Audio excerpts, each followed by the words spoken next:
Здравейте, от мен Петър Петров, специализиран GSM сервис град Варна и магазин ПП Мобиле град Варна.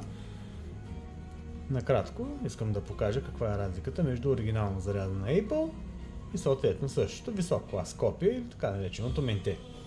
Тъй като доста хора ми запитват как най-лесно може да разберат, доста мои клиенти също се подвеждат и си купуват оригинално, а то се оказва в крайна сметка не оригинално, имат проблеми с телефона си след това.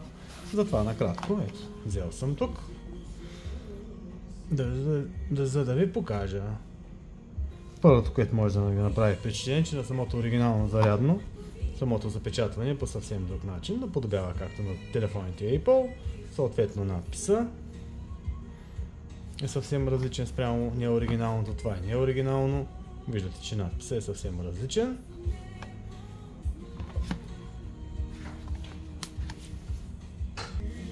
Ето и от другата страна.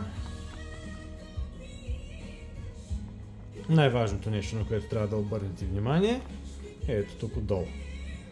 На оригиналното зарядно надписите са, разбира се, съвсем различни. Ето отново да ги покажа, за да видите. Така ще ги обърна. Виждате, че надписите на оригиналното зарядно са по един начин изписани, а на така нареченото менте по друг.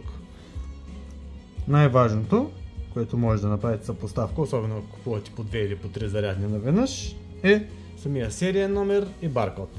Баркода е логично да е абсолютно еднакъв, но серийният номер на всяко едно зарядно трябва да е различен. В случая на копията баркода е еднакъв и серийният номер също е еднакъв на всяко едно зарядно.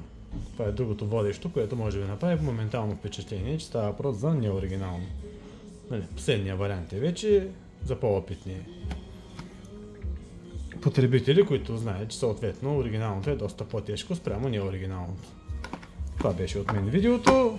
Надявам се да съм ви бил полезен. Пожелавам ви весели празници и успешна нова 2025 година.